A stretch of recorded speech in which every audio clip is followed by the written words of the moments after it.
time to change. The fractional reserve policy perpetrated by the Federal Reserve, which has spread in practice to the great majority of banks in the world, is, in fact, a system of modern slavery.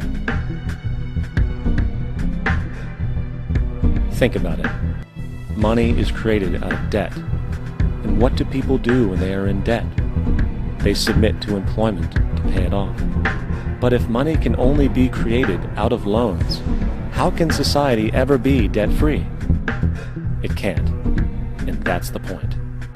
And it is the fear of losing assets coupled with the struggle to keep up with the perpetual debt and inflation inherent in the system, compounded by the inescapable scarcity within the money supply itself, created by the interest that can never be repaid, that keeps the wage slave in line, running on the hamster wheel with millions of others, in effect powering an empire that truly benefits only the elite at the top of the pyramid.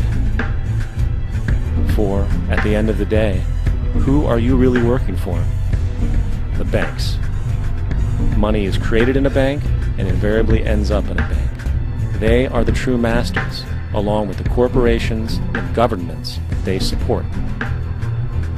Physical slavery requires people to be housed and fed. Economic slavery requires people to feed and house themselves. It is one of the most ingenious scams for social manipulation ever created, and at its core, it is an invisible war against the population.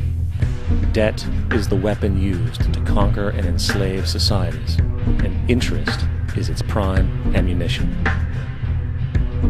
And as the majority walks around oblivious to this reality, the banks, in collusion with governments and corporations, continue to perfect and expand their tactics of economic warfare, spawning new bases, such as the World Bank and International Monetary Fund, while also inventing a new type of soldier, the birth of the economic hitman. Slavery is but the owning of labor and carries with it the care of laborers, while the European plan is that capital shall control labor by controlling wages. This can be done by controlling the money. It will not do to allow the greenback, as we cannot control that.